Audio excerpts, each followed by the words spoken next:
welcome to or welcome back to my channel. My name is Kira and today is the third installment in the little background series on my channel where in each video I show you 3 background ideas focused on a specific medium. And as I'm assuming you've seen from the title, this video is focusing on watercolor backgrounds in your coloring pages. Now I'm going to be honest with you, I am absolutely hopeless when it comes to using watercolors. I'm a complete novice. So if I can pull off these backgrounds that I'm showing you today, trust me, you can too. But before we dive into the backgrounds, let's chat about the watercolor set that I'll be using today. So the product you're going to see me play around with today is the 52 set of MEILIANG watercolor paints from Lightwish. This is my first official set of watercolors and I think the packaging is adorable and would be great for travel and everyday use. The paints come housed in this gorgeous purple box and includes not just the paints, but also a drawing pencil, paintbrush, watercolor paper, a sponge, and a black fine liner. Everything you need to get started, as well as a swatch sheet to test out all your colors. This set features 52 very vibrant colors, including 50 premium shades and 2 metallics, which are all formulated with high quality Arabic gum for added gloss, transparency, and super smooth blending. Now this is actually an updated version from the original set, which now features several improvements, including 11 new colors, replacing the previous macaron shades and 1 additional color, a rearranged color layout, and refreshed internal packaging for just a better overall experience. Plus, with the Black Friday and Cyber Monday promotions going on right now, you can grab this set at a 20% discount from November 19th to December 2nd on the Australian Amazon website, or November 21st to December 2nd in other regions. So yeah, if you want to follow along with me during this video, or are just looking for a great gift idea for Christmas, definitely check the sale out. And on top of that, I somehow managed to mess up my swatching. I got a bit confused, tried to fix it, and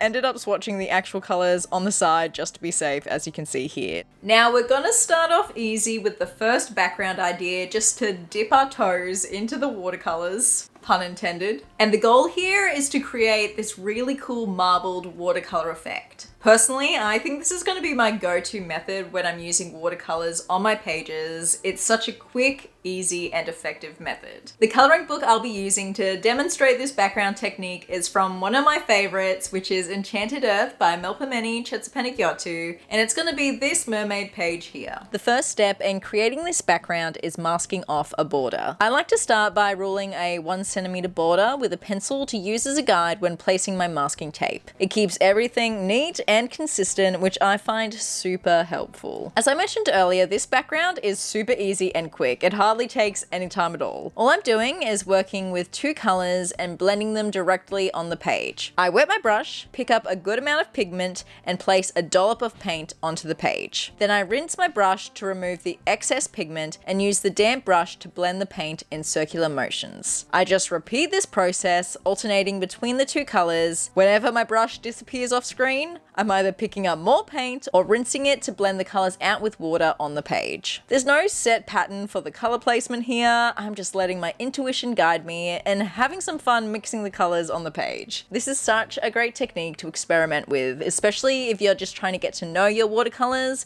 and play around with how they behave. The one guideline I'd suggest keeping in mind for this method is color theory. You'll notice that even though I'm only using 2 colors, yellow and blue, there's actually a 3rd color showing up, green, because yellow and blue mix together to make green. So when choosing your colors, make sure to consider how they'll mix together. You don't want to accidentally end up with muddy colors unless that's the effect you're going for. If I'm ever unsure, I just do a quick Google search like what color do yellow and blue make, just to double check. Super simple, but really helps avoid any unwanted surprises. Once I was happy with the background, I finished it off by adding some silver splatters onto the page. To do this, I loaded my brush with plenty of water and silver paint, creating a really thin, runny consistency. Then I simply tapped my brush over the areas where I wanted the splatters to go. Afterward, I dabbed the splatters with my finger to help them settle into the background a little bit more, and let me tell you, when those silver details catch the light, it is absolutely stunning. Then came the moment of truth, peeling off the masking tape. I took my time and removed it very slowly, and overall it turned out pretty well. There were a few little mishaps, especially grey in that top left corner, but for the most part, the edges came out crisp and clean, giving the background a nice finished look.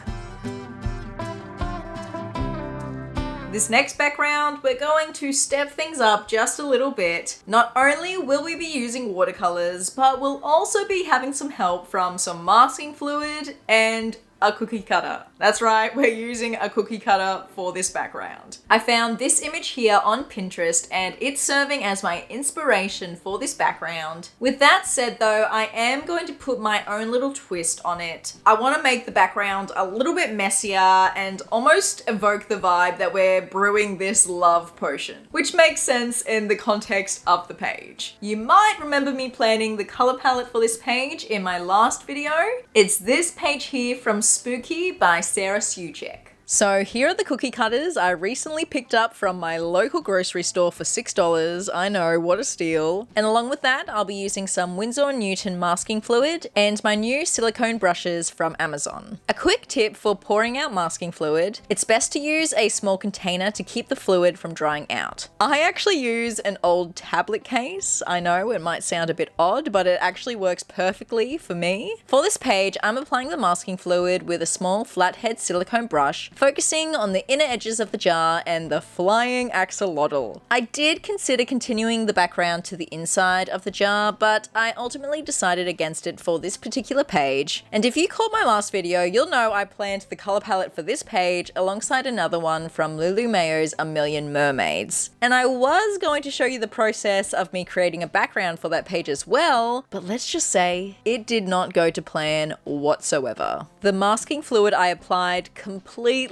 tore the paper. It was unsalvageable. I don't think it was the masking fluid's fault though, as I've used it on other paper with zero problems. I think it was the combination of the paper quality and the fact that the watercolor was still slightly wet when I tried removing the masking fluid. So lesson learned, I will not be using masking fluid in Lulu Mayo's books again. If I just stuck to the watercolor background without masking with the fluid, I think it would have been fine, but hey, that page became a sacrifice for a lesson well learned, and at least I still have this page to show you. Anyway, back to the background. I start by placing my cookie cutter on the chosen spot on the page with the sharper side facing up. Then, using a small paintbrush, I trace the shape of the heart with my chosen watercolor. You can trace either the inside or the outside of the cookie cutter. I personally prefer tracing the inside, but either works. Then once I've got my outline, I grab a damp, thicker brush and pull the color from the edges towards the center of the heart. The goal here is to have the edges more opaque and the center more transparent. If needed, you can always add more paint to deepen the saturation along the edges. Interestingly, the watercolors created this dotted, granulated texture on the paper, which I actually loved. It adds so much visual interest to the page. If you're unsure of how your paper will react though, I recommend doing a quick test swatch on a blank page in the back of your book, just to be safe. Then obviously I just repeat this process until I'm happy with the number of hearts on the page. For this background, I chose 3 colors and worked from lightest to darkest. That way each color stands out clearly without getting lost between the other colors. And also, if you're working near the edge, don't forget to put some scrap paper underneath to protect the rest of your book from any watercolor mishaps. Now, some of you might be wondering why a cookie cutter instead of a stencil. Honestly, a cookie cutter isn't necessary at all. If you have stencils, feel free to use them. But I prefer cookie cutters because they're easier to grip and a breeze to clean. Just toss them in the dishwasher and you're done. Plus, with Christmas right around the corner, I think it's going to be so much fun to recreate this background using the Gingerbread Man cookie cutter. I'm not sure what color palette I'd use yet, but I think it could turn out really cute. Now, if you're after a cleaner looking background, you could stop here, but like I mentioned earlier, I really want to capture that messy love potion brewing vibe. So to achieve this, I take a brush saturated with water and just a touch of watercolor, then dab it onto the page. After that, I use my finger to lightly press the paint, and if there's any excess pigment on my finger, I'll dab it onto another area of the page for some extra texture. I repeated this technique with 2 of the colors I used from the heart shapes, just to create a bit more variety and depth. Once I was happy with how it looked, it was finally time to remove the masking fluid. When doing this, it's best to avoid peeling it off directly. Instead, gently rub it away in circular motions to reduce the risk of tearing the paper.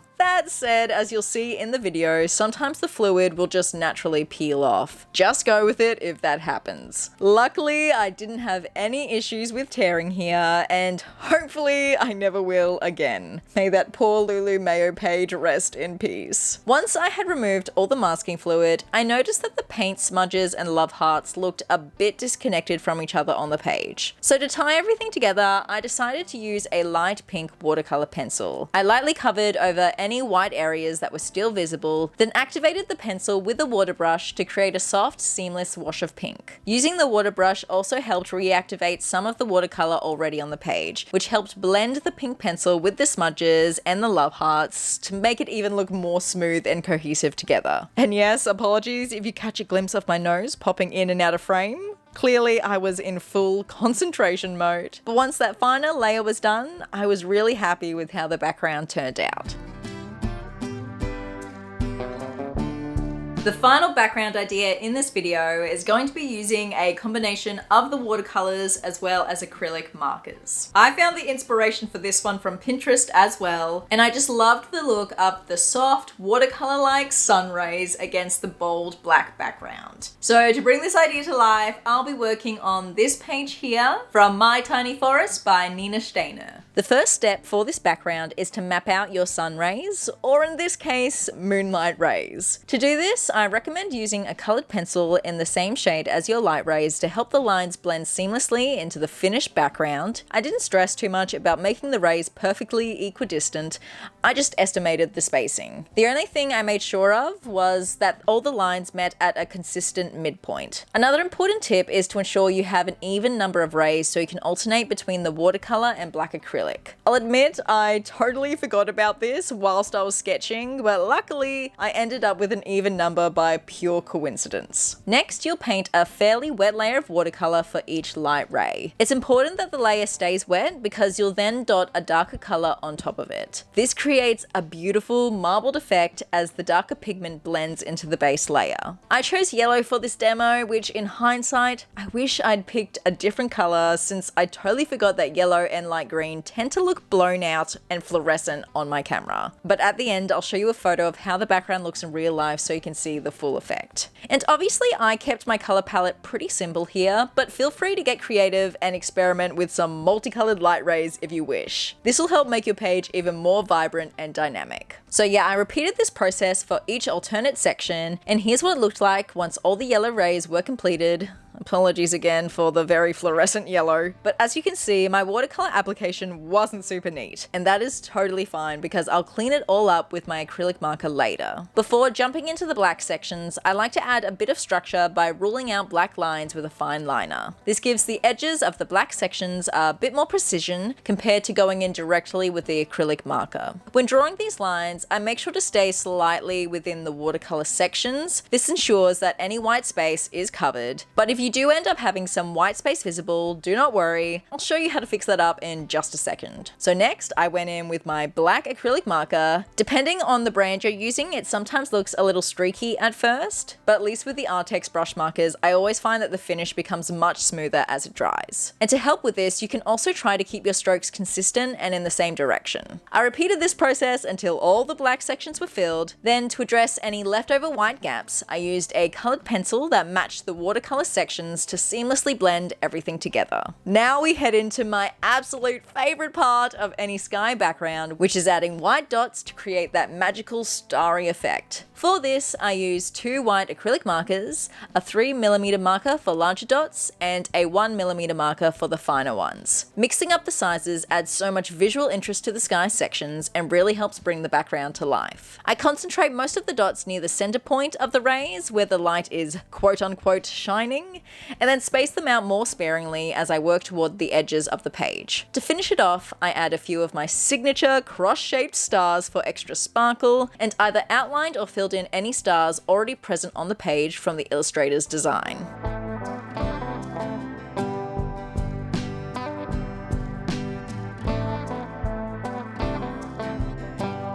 And voila, the background is complete. Here's a quick photo of the finished background on my phone, which gives a much better representation of how it looks in real life. My film camera definitely doesn't do justice to the depth and glow of this watercolor effect. And there you have it, team, another 3 background ideas for your coloring pages. If you made it to this part of the video, let me know by commenting your favorite background from today's tutorial. Honestly, I find it really hard to choose my favorite because they're all so different. But if I had to pick, I think I would go with the simple marbled watercolor background just because I love how all the colors blend together and create this beautiful effect. And also remember that the MEILIANG watercolor set is on special at the moment, so if you want to pick it up for yourself, I'll have all the details in the description below. My next video is going to be kicking off the festive content, so make sure you stay tuned for that. But in the meantime, happy coloring, friends. Have a good day, have a good life, and I'll see you in the next one. Bye!